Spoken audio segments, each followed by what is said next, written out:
Buenos días con todos los compañeros y compañeras de la Escuela de Formación Suma Kausai 2020.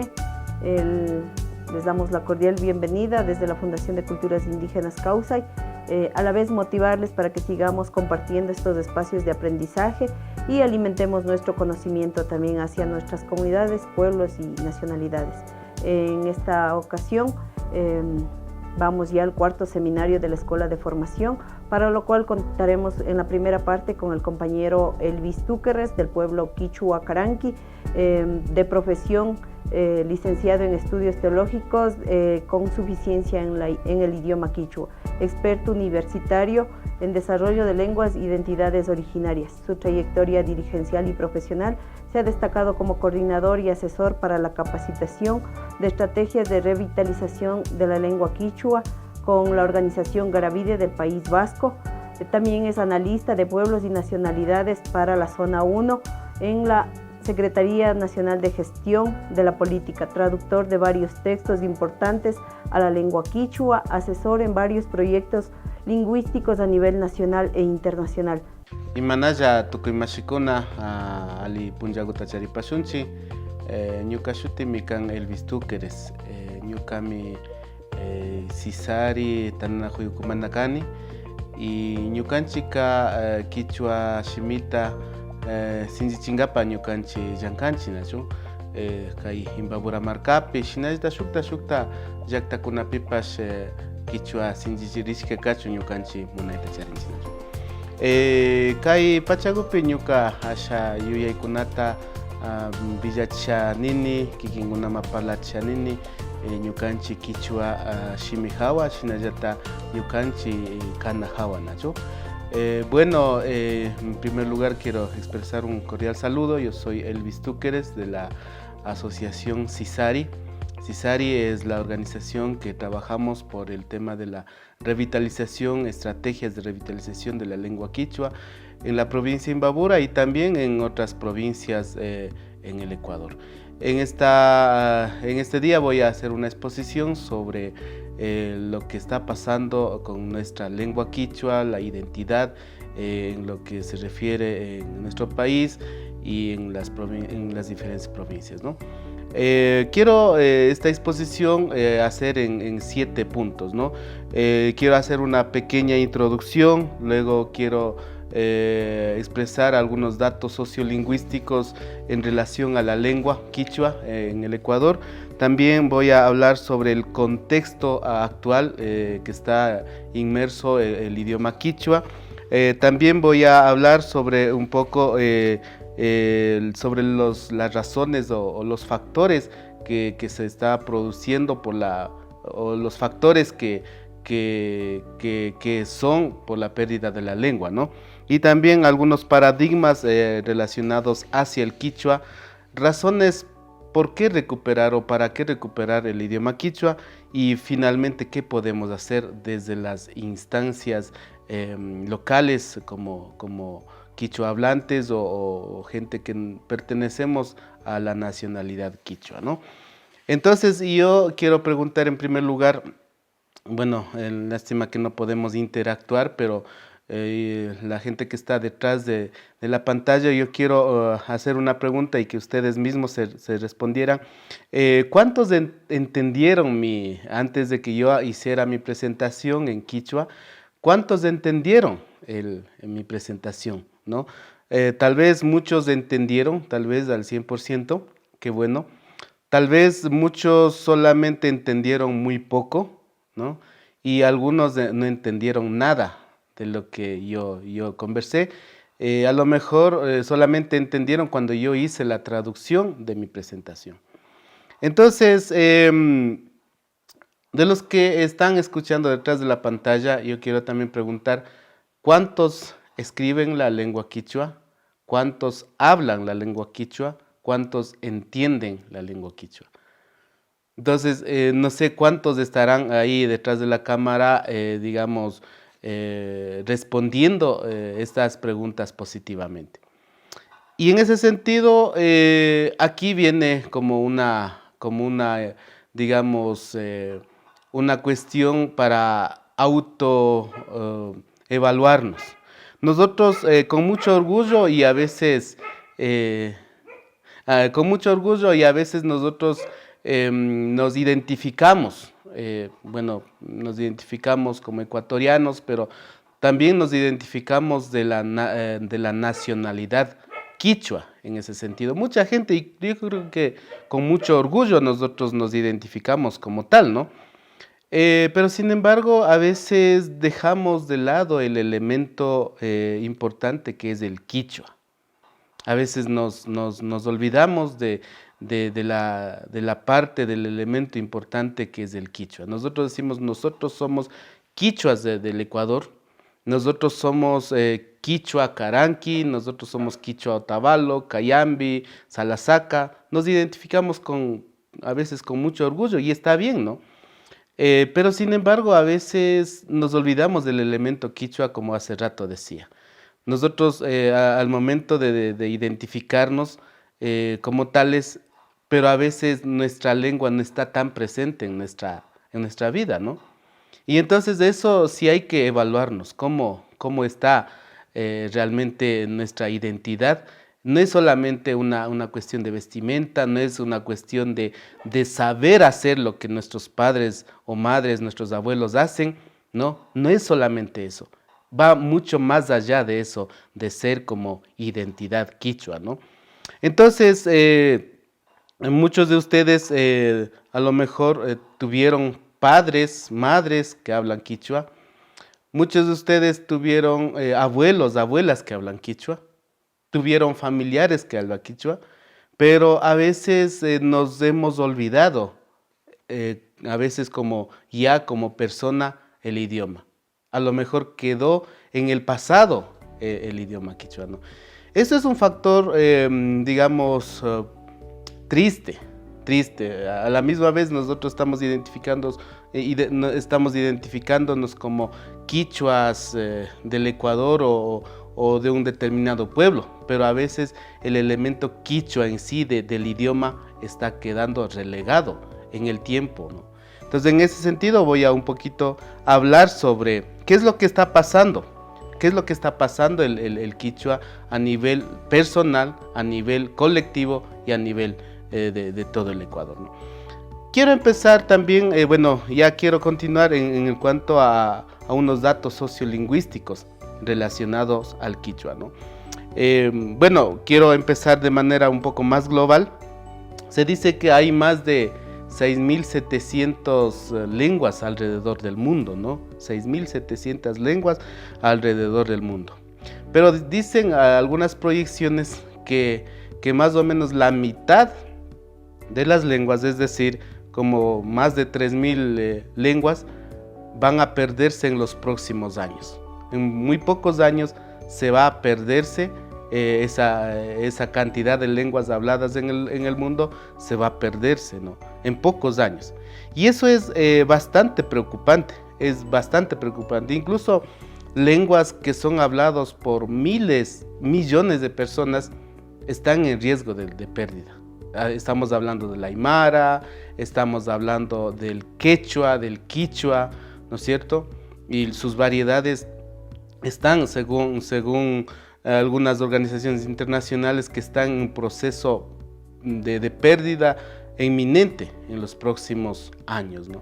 Entonces, en ese sentido es como bastante preocupante. Y hay otro dato que las Naciones Unidas dice que un promedio de 10 lenguas se pierden anualmente, ¿no? Un promedio de 10 lenguas se pierden anualmente. Y eso va cada vez más creciendo, ¿no? Creciendo cada vez más.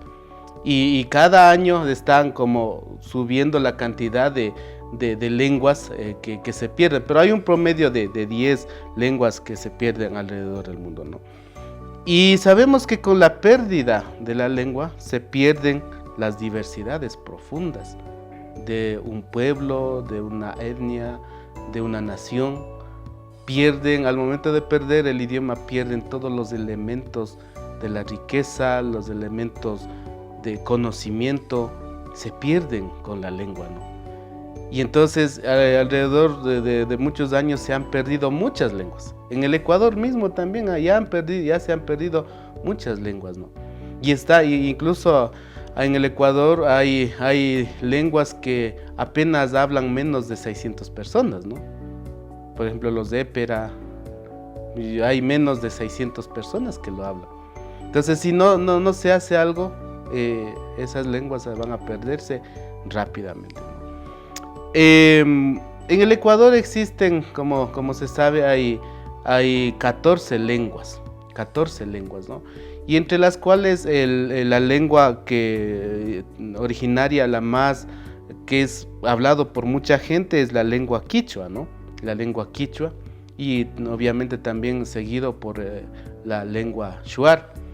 Entonces, en ese sentido, en el Ecuador, según los datos, se determinó que en el censo del 2010, se determinó que cerca de 600,000 personas dijeron que por un lado son quichuas, y por otro lado también dijeron que ellos hablan el quichua. Cerca de 600,000 personas, ¿no? Más o menos. Entonces, en ese sentido, se puede ver que hasta el 2010 hay una cantidad muy considerable de hablantes quichuas. Pero es lamentable de que cada vez que pasan los años, ese número va bajando, va decreciendo esos números, ¿no? Entonces, se hizo, yo era parte de un proyecto de investigación con la Universidad Católica, y en el 2013, más o menos, digamos, 2010 se hizo el censo. Después de unos 4 años más o menos que se hizo un estudio sociolingüístico. Y ahí se vio en pocos años una pérdida bastante considerable de la lengua en los pueblos, ¿no?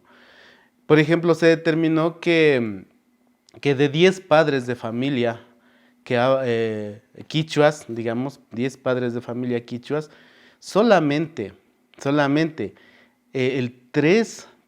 de 10, solamente 3 familias estuvieron transmitiendo la lengua en sus hogares. Y eso es una cuestión bastante preocupante, ¿no? Entonces, en pocas generaciones la lengua está prácticamente desapareciendo, en pocas generaciones. Los abuelos hablaban, y estos abuelos transmitieron algo a los hijos, es decir, a los padres, y cuando transmitieron algo a los padres, estos padres casi transmitieron nada o poco a sus hijos.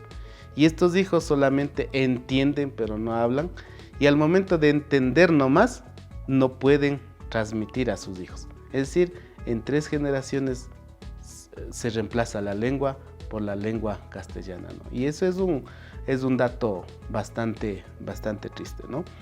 Entonces, en ese sentido, yo con estos datos muy generales, quiero un poquito hablar sobre en qué contexto real está ahora el idioma quichua, ¿no? Bueno, nosotros ya decimos de que muy pocos hablan realmente el quichua, muy pocos ya van perdiéndose, principalmente de la edad de 30 años para atrás. Ya la gente en un promedio en el Ecuador ya no están hablando el idioma quichua, ¿no? De 30 años para atrás ya no se está hablando, ¿no? Es decir, jóvenes adultos, jóvenes, adolescentes, niños, ya el idioma quichua, no digo en todos los sectores, pero ya está en peligro, ¿no? O sea, ya no están hablando. Muchos solamente lo entienden, muchos ni siquiera lo entienden, ¿no? Entonces eso es una situación bastante preocupante, ¿no? Como dije, no hay la transmisión intergeneracional, los padres no están transmitiendo la lengua a sus hijos, y eso es obviamente una situación que va a acelerar la pérdida de la lengua en muy pocos años, ¿no? Sin embargo, también el contexto quichua de alguna forma, digamos que tiene algunas garantías, ¿no? Y eso no es como suele decirse, no es de gratis, sino son luchas de los pueblos por muchos años, ¿no? Por ejemplo, el quichua está garantizado en el Ecuador como la segunda lengua oficial, ¿no? O sea, es la segunda lengua oficial del Ecuador. Y eso es una cuestión bastante, un dato bastante importante, porque como digo, no es que esto nos regalaron a alguien, sino es una lucha de los pueblos por muchos años, ¿no? Y eso logramos tener en la Constitución. Entonces, en la Constitución de los 2008 yo estaba sacando algunos artículos, artículo 1, empezando artículo 2, artículo 3, artículo 10, artículo 29, el artículo 58 de los derechos colectivos, artículo 343, 347, y podemos seguir mencionando muchos más, artículos, ¿no? Que garantizan jurídicamente algunos derechos para fomentar la lengua quichua, ¿no? Incluso existen declaraciones internacionales, ¿no? Como la OIT y otras declaraciones que favorecen la lengua desde la parte internacional. En ese sentido nos han garantizado, ¿no? Y creo que también la lucha de los pueblos se ha conseguido, ¿no? Tal vez bien o mal, algunos sistemas, por ejemplo, el sistema de educación bilingüe es una lucha bastante importante que se ha conseguido. O sea, cuando se dice educación intercultural bilingüe, justamente el bilingüe enfoca a fortalecer la lengua, en este caso el quichua, obviamente también en las otras lenguas originarias, ¿no? Y en ese contexto estamos, ¿no? O sea, hay instrumentos, hay herramientas, hay sistemas para fortalecer la lengua, ¿no?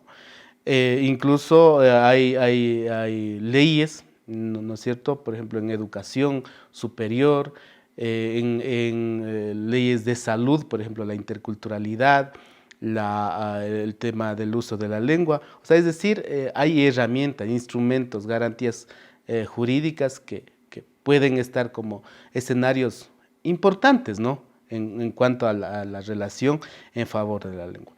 De ahí también podemos ver de que ahora hay digamos, colectivos o digamos, masas críticas en el sentido de grupos, actuales grupos de jóvenes quichuas, ya con sus carreras profesionales. O sea, es decir, hay gente quichua que ha conseguido digamos, su profesión. Entonces estamos también en esos contextos importantes, ¿no? Pero, sin embargo, el idioma quichua va perdiéndose. O sea, parece contradictorio, ¿no? Nosotros hemos conseguido muchas cosas importantes, hemos conseguido muchos instrumentos, herramientas, sistemas que obviamente hay que mejorar. No se puede decir que ya eso todo está hecho, ¿no? Hay que mejorar, hay que proponer. Pero sin embargo, el contexto real o los resultados reales es que la gente no está hablando, ¿no? Los jóvenes no están hablando, los chicos, los guaguas, como decimos, no están hablándolo, ¿no? Entonces, ¿cuál será el problema, no? O sea, ¿cuál será el problema en ese sentido? Entonces, quiero hablar sobre ¿por qué se está perdiendo? Algunos factores, voy a mencionar 5 factores de por qué realmente, o sea, se está perdiéndose la lengua. El uno es el déficit de las funciones, ¿sí?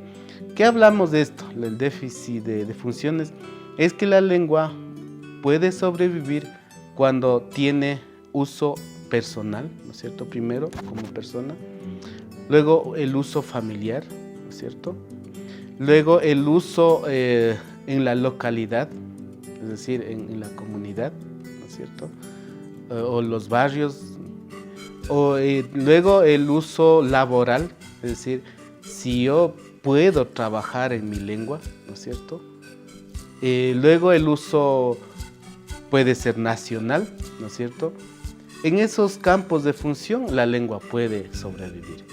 Pero si no, desde lo personal ya no empezamos a utilizar nuestra lengua, va a ser difícil que utilicemos en el entorno familiar, va a ser difícil que lo utilicemos en el entorno local, en un entorno comunal, en un entorno local. Entonces va a ser difícil subir esos usos a niveles un poco más oficiales, más nacionales, ¿no? Entonces eso es un punto importante de que algunos factores que han permitido la pérdida es que no están siendo utilizados en esos espacios, ¿no? Entonces es muy importante que de alguna forma nosotros podamos utilizar desde la persona, en la familia, en la comunidad, en las instituciones públicas, nosotros poder como presionar para que el uso sea garantizado, ¿no? Y eso de alguna forma también es mi crítica, por ejemplo, en las instituciones públicas. Y está bien, ¿no? También de alguna forma de que se puede hacer un pequeño letrerito en quichua, decir baño, Hispanauco, secretaría, o sea, poner algunas cosas en quichua, ¿no? Pero yo creo que hay que ir un poco más allá cuando hablamos de temas un poco más de oficialidad, ¿no? De que en una institución pública que te atiendan en nuestra lengua, que los documentos oficiales sean en nuestra lengua, la comunicación audiovisual sea en nuestra lengua, ¿no es cierto? Entonces, ahí poco a poco también se puede ir presionando, pero empezando desde abajo, desde persona, familia, en la comunidad y poco a poco ir subiendo, ¿no? Entonces, pero eso es un factor que ha permitido que se pierda la lengua, ¿no? Luego también el bilingüismo unilateral, se dice técnicamente. ¿Cuál es la idea de esto, no? El bilingüismo unilateral es cuando supuestamente hay, se garantiza el uso de las dos lenguas. Pero ¿qué quiere decir? Es supuestamente que las dos lenguas son iguales, ¿no es cierto? El castellano y el quichua en este caso, supuestamente son iguales. Pero, como digo, en las instituciones públicas o a nivel de oficialidad, digamos en ese sentido, siempre termina siendo prioridad o de uso la lengua castellana, ¿no? Siempre termina siendo de prioridad y de uso la lengua castellana. Entonces, en ese sentido, por ejemplo, yo pongo un ejemplo siempre en ese sentido. Digamos que hay una reunión con una persona de un municipio o de una prefectura, ¿ya? Digamos, hay una reunión, hay una comunidad que está haciendo una reunión y están hablando entre ellos solamente quichua, ¿no es cierto? Están hablando solamente quichua. Y en una de esas llega una autoridad, un técnico, ¿no es cierto? Están 100 personas hablando, 200 personas hablando en su propia lengua, pero llegan uno o dos técnicos, ¿no es cierto? Entonces rápidamente se cambia el uso de la lengua al castellano, ¿no es cierto? Entonces, ¿por qué no pueden estos dos adaptarse a los 200, ¿no es cierto? ¿Y por qué los 200 tienen que adaptarse a los dos? O sea, esa es una cuestión triste, ¿no? Porque el tema del bilingüismo, cuando nosotros no damos presión al uso, rápidamente podemos adaptarnos a la lengua más poderosa en ese sentido, ¿no? Entonces, eso es el bilingüismo unilateral que favorece a la lengua mayorizada, ¿no? O sea, la lengua fuerte, y está dejándose cada vez más el uso a la lengua pequeña en ese sentido. Eso es una parte muy importante. Lo otro es que el complejo de inferioridad. Yo creo que esto ya se ha hablado por muchas veces, ¿no? En muchos discursos, en muchos análisis se ha visto de que a lo largo de muchos años, y también es una cuestión de colonización que hasta hoy puede existir, ¿no? En el sentido de que lo tuyo no vale, ¿no es cierto? Lo tuyo no sirve, digamos, no tiene competencia en el mundo actual globalizado, ¿no es cierto? A veces esos son paradigmas que te golpean muy fuerte a las lenguas pequeñas, ¿no? Ese es lo que digo, el complejo de inferioridad. Entonces, cuando yo estoy hablando quichua, estoy en desventaja con alguien que habla castellano, el inglés o el francés. A veces uno se ha pensado así, ¿no? Y eso es una cuestión, y por eso es que empiezan a dejar ya el quichua no, mejor para mí, para mi hijo, el francés, inglés o el chino, ¿no? Entonces a veces eso es un complejo de inferioridad, eso es como algo que a lo largo de muchos años nos han hecho entender de que lo nuestro no vale, y en especial nuestra lengua no vale, y fácilmente han ido adaptándose a otras lenguas, ¿no? Eso es una cuestión bastante triste, ¿no? Y también, bueno, también yo digo la discriminación legal. Es decir, posiblemente nosotros tenemos mucha legalidad, ¿no es cierto? Pero a la final, a veces resulta, y yo no quiero ser contraproducente, pero a veces resulta de que esas leyes simplemente nos pusieron para neutralizar. O sea, si mientras nosotros no nos apropiamos en práctica, ahí están las declaraciones internacionales, nacionales, todo bonito, ¿no es cierto? Pero no ponemos una presión social real, o sea, esos van a quedar en simples declaraciones, simples artículos bonitos, pero que a la final no calan para que las lenguas puedan surgir, ¿no? Entonces, en ese sentido es una discriminación legal, pero es como una cuestión que, claro, están diciendo que tenemos que hablar, pero no están realmente fortaleciendo a la gente para que siga en el uso, ¿no? Esos son los aspectos importantes que quiero un poquito resaltar en los factores de pérdida, ¿no? Bueno, hay algunos, voy a hablar sobre, entonces, ¿para qué recuperaremos nuestra lengua, ¿no? ¿Para qué recuperaremos entonces nuestra lengua? Nosotros, como ya les dije, debemos recuperar porque la lengua es el corazón de una cultura o de un pueblo, ¿no es cierto? Es el corazón de una cultura o un pueblo. Y a veces cuando la lengua se pierde dentro de una cultura o un pueblo, a veces tiende o está como expuesto en riesgo de que esa cultura simplemente queda folclorizada, ¿no es cierto? En temas solamente visibles, de pronto de una vestimenta, de una fiesta tradicional, que también es importante, pero a veces de pronto va a perder el alma real que está en la lengua, ¿no? Entonces eso es un factor súper importante que hay que considerar. La lengua es el corazón de un pueblo o de una cultura. Si pierde la lengua, está en riesgo, no digo totalmente, pero está en riesgo de que esa cultura o ese pueblo simplemente quede folclorizado, ¿no? Entonces eso es una parte muy importante, ¿no? En la lengua, como yo he dicho, también está inmerso todo tipo de conocimiento, la cosmovisión, porque en la lengua está todo, está reflejado el pensar de un pueblo, de una gente, de un grupo social, ¿no? Entonces es importante que podamos recuperar por esos aspectos, ¿no? Y la lengua de nuestros abuelos, la lengua de nuestros padres, es mi lengua. Entonces, tal como valoramos a nuestros padres, hay que valorar la lengua que hablaban nuestros padres, ¿no? Entonces, eso es súper importante. Entonces, en ese sentido, la lengua también nos ayuda para que los pueblos originarios puedan ser sostenibles para las próximas generaciones.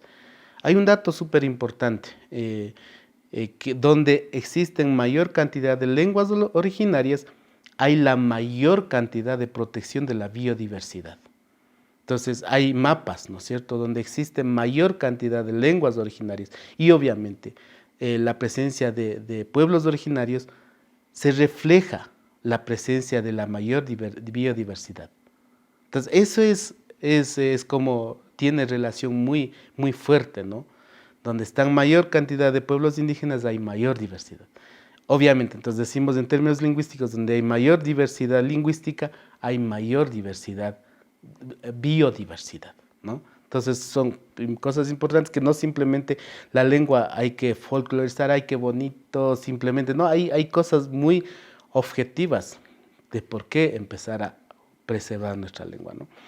Y finalmente quiero mencionar algunos temas. ¿Qué podemos hacer para que nuestras lenguas no se pierdan? Primero yo les dije que primero uno se debe hablar, ¿no? Uno se debe hablar.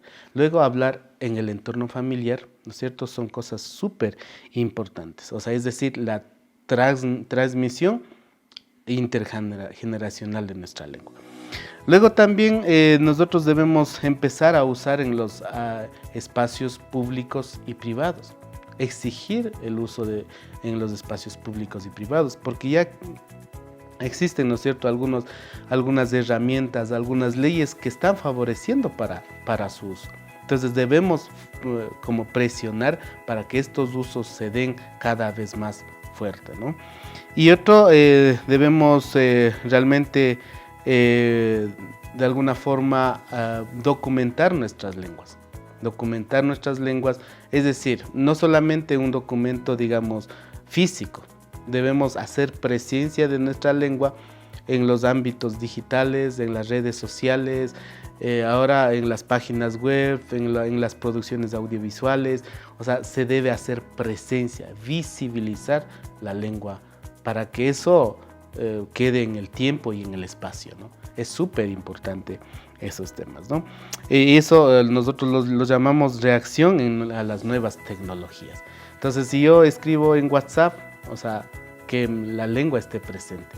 Si yo estoy publicando un blog en internet, que la lengua sea presente, ¿no? Entonces, es decir, fortalecer todos esos sistemas o instrumentos ya conseguidos hasta estos tiempos. Siempre hay cómo mejorar, siempre hay cómo tener autocrítica para mejorar los sistemas, las herramientas que nosotros hemos tenido, ¿no? Entonces, eso quería un poquito conversar y solamente decirles de que si nosotros no hablamos la lengua, ¿quién más lo va a hacer, no? La lengua se pierde no porque las personas que no lo saben no lo hablan, sino se pierde cuando las personas que lo hablan no lo hacen, ¿no? Entonces, en nuestras manos está de hablar nuestra lengua. Al menos la gente que sabe, hablemosla con nuestros hermanos, con nuestros hijos, con nuestros familiares. En los espacios donde hay cómo hablar, hay que hablar, ¿no?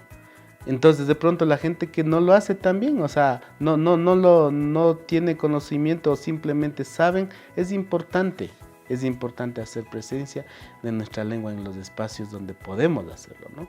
Muchas gracias y shinarista tukuykunata yupaychapani y hatun uqllayta chayachipani tukuykunama. Shuktak punja ukama.